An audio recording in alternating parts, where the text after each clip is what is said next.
नमस्कार साथियों, मैं योगेश जोशी और हमने डेली एमसीक्यू सीरीज चालू की थी जिसमें कि हम राजस्थान जीके के जो प्रश्न पिछली परीक्षाओं में पूछे जा चुके हैं उनको डिस्कस करते रहे। तो आज की जो एमसीक्यू देख लेते हैं। तो सबसे पहला प्रश्न है कि राजस्थान के जिले जो यहाँ पर्यटन के डेजर्ट सर्किट का मुख्य भाग है। तो डेजर्ट सर्किट है उसमें कौन कौन से जिले आते हैं? उसमें आते हैं जोधपुर, बीकानेर तथा जैसलमेर। तो पर्यटन में जो सर्किट बनाए हुए हैं उसमें जो डेजर्ट सर्किट है उसमें कौन कौन से जिले आते हैं? उसमें आते हैं जोधपुर, बीकानेर और जैसलमेर। अगला प्रश्न है, टोंक के प्रसिद्ध चार बैत लोकनाट्य कला का प्रारंभ किसने किया था? तो चार बैत जो लोकनाट्य है उसका प्रारंभ किया था करीम खान निहंग। किसने? करीम खान निहंग ने किया था चार बैत जो लोकनाट्य है उसका प्रारंभ। तो चार बैत लोकनाट्य का प्रारंभ किया था करीम खान निहंग। अगला प्रश्न देखते हैं, लोक कथा केवणीय ने कहीं कयो जावे। ठीक है, जो ऐसा व्यक्ति जो कि लोक कथा कहता है उसको क्या कहा जाता है? उसे कहा जाता है बातपोष। तो ऐसा व्यक्ति जो लोक कथा कहता है उसे कहा जाता है बातपोष। नेक्स्ट प्रश्न है कि वर्ष 2011 की जनगणना के अनुसार राजस्थान में वह जिला जो शहरी जनसंख्या लिंगानुपात राज्य में सर्वाधिक रहा। ठीक है, तो ऐसा कौन सा जिला है जिसका शहरी लिंगानुपात सबसे ज्यादा था? तो शहरी लिंगानुपात सबसे ज्यादा किसका था? वो था टोंक का। तो राजस्थान में शहरी लिंगानुपात सबसे ज्यादा किसका है? वो है टोंक का। अगला प्रश्न है, पृथ्वीराज राठौड़ री घनी चावी कृति है। तो पृथ्वीराज राठौड़ ने इसमें से कौन सी रचना की है? वह है वेली किशन रुक्मणी री। तो वेली किशन रुक्मणी री किसने लिखा है? पृथ्वीराज राठौड़ ने लिखा है। अगला प्रश्न हम देखते हैं। अगले प्रश्न में क्या बोला गया है? रिडको एक संयुक्त उद्यम के रूप में 50:50 के अनुपात में राजस्थान सरकार तथा खालिस्तान द्वारा स्थापित किया गया है। तो रिडकोर है वो किस किस के बीच में है? वो है एक तो राजस्थान सरकार और दूसरा IL व FS। क्या है? IL व FS। ठीक है, तो इनके बीच में है। इनकी भागीदारी कितनी है? 50:50 की भागीदारी है इन दोनों की। अगला प्रश्न देखते हैं, निम्नलिखित में से किस स्थान पर राजस्थान में साधारणतः सर्वाधिक वर्षा दर्ज की गई है? तो सबसे अधिक वर्षा कहाँ पे होती है? वो है माउंट आबू में। तो कहाँ माउंट आबू में है इसमें से? अगला प्रश्न है, राजस्थान रा पहला कहानीकार किन्ने मान्या जावे है। ठीक है, तो राजस्थान के पहले कहानीकार किसे माना जाता है? वो माना जाता है शिवचंद्र भरतिया को। राजस्थान के जो पहले कहानीकार माना जाता है वो माना जाता है शिवचंद्र भरतिया को। अगला प्रश्न है, मुर्की आभूषण किस भाग में पहना जाता है? तो मुर्की आभूषण पहना जाता है कान में। ठीक है, तो मुर्की आभूषण पहना जाता है कहाँ पे? पहना जाता है कान में। नेक्स्ट प्रश्न है, किसके शासनकाल में किशनगढ़ चित्रकला शैली को स्वतंत्र स्वरूप प्राप्त हुआ था? तो किशनगढ़ जो चित्रकला शैली है उसे स्वतंत्र स्वरूप कब प्राप्त हुआ था? वो हुआ था राजा सामंत सिंह थे, उनके शासनकाल में किशनगढ़ चित्र शैली को स्वतंत्र स्वरूप प्राप्त हुआ था। आगे हम देखते हैं अगला प्रश्न कि मध्यकाल में खंगा क्या था? एक प्रकार का। तो मध्यकाल में खंगा जो होता था वो क्या होता था? एक प्रकार की पगड़ी होता था। तो मध्यकाल में जो खंगा होता था वो क्या होता था? एक प्रकार की पगड़ी। अगला हम देखते हैं, राजस्थान में लौटते मानसून की अवधि कौन सी है? तो वह है अक्टूबर से दिसंबर। तो अक्टूबर से दिसंबर है वो राजस्थान में लौटते मानसून की अवधि है। अगला प्रश्न देख लेते हैं, किन संतरी वाणियों रो संग्रह हृदय वाणी नाम सु संकलित करी जोड़ो है। ठीक है, तो कौन से संत है उनकी वाणियों का संग्रह हृदय वाणी क्या है? हृदय वाणी के नाम से संकलित है। वह दादू दयाल।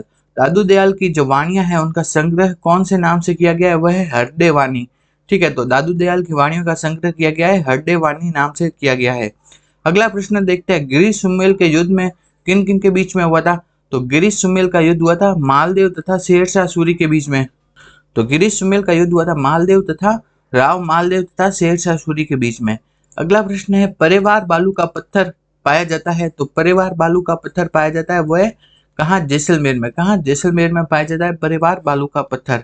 अगला प्रश्न है, निम्नलिखित में से कौन सा नृत्य बड़े नगाड़ों की थाप पर किया जाता है? तो बड़े नगाड़ों की थाप पर किया जाता है बम नृत्य। ठीक है, तो बम नृत्य कहाँ किया जाता है? भरतपुर वाले इलाके में किया जाता है। बड़े नगाड़ों की थाप पर किया जाता है। अगला प्रश्न है, वन विभाग राजस्थान द्वारा जारी प्रशासनिक प्रतिवेदन 2021-22 के अनुसार राज्य में वह जिला जहां वनों का प्रतिशत क्षेत्र द्वितीय सर्वाधिक है वो वह है, तो वो सबसे दूसरे नंबर पे जो सबसे अधिक वन है वो कहाँ पे पाए जाते हैं, वो है प्रतापगढ़ में। दूसरे नंबर पे सबसे अधिक वन पाए जाते हैं कहाँ, प्रतापगढ़ में। अगला प्रश्न है, गोविंद गिरी की गतिविधियों का केंद्र 1911 से 1912 के बीच में कहाँ था? तो 1911 से 1912 के बीच में गोविंद गिरी थे, उनके वो कहाँ पे रहते थे, वो थे बेडसा, ठीक है। उनका मुख्य जो कार्य वो कहाँ पे करते थे, बेडसा में, ठीक है। अगला प्रश्न है, मारवाड़ी की उपबोली है, इनमें से मारवाड़ी की उपबोली कौन सी है? तो पहला देखते हैं, तोरावाटी, राजावाटी। तोरावाटी, राजावाटी, नागरचोल, ये तो क्या है, किसकी उपबोलियां है, ढूंढाड़ी की, ठीक है। लेकिन शेखावाटी, शेखावाटी किसकी उपबोली है, मारवाड़ी की। तो इसका आंसर हो जाएगा शेखावाटी।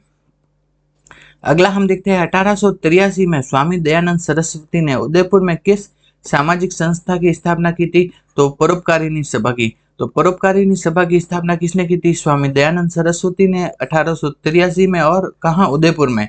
तो परोपकारिणी सभा की स्थापना की थी किसने? स्वामी दयानंद सरस्वती ने की थी, 1883 में की थी, और कहाँ की थी, उदयपुर में। अगला प्रश्न हम देखते हैं कि उम्मेदगंज जो संरक्षित क्षेत्र किस जिले में स्थित है? तो उम्मेदगंज जो संरक्षित क्षेत्र है वो स्थित है कोटा में। नेक्स्ट प्रश्न है कि राजस्थान राज्य पथ परिवहन निगम की स्थापना किस वर्ष की गई? तो राजस्थान राज्य पथ परिवहन निगम की स्थापना की गई 1964 में।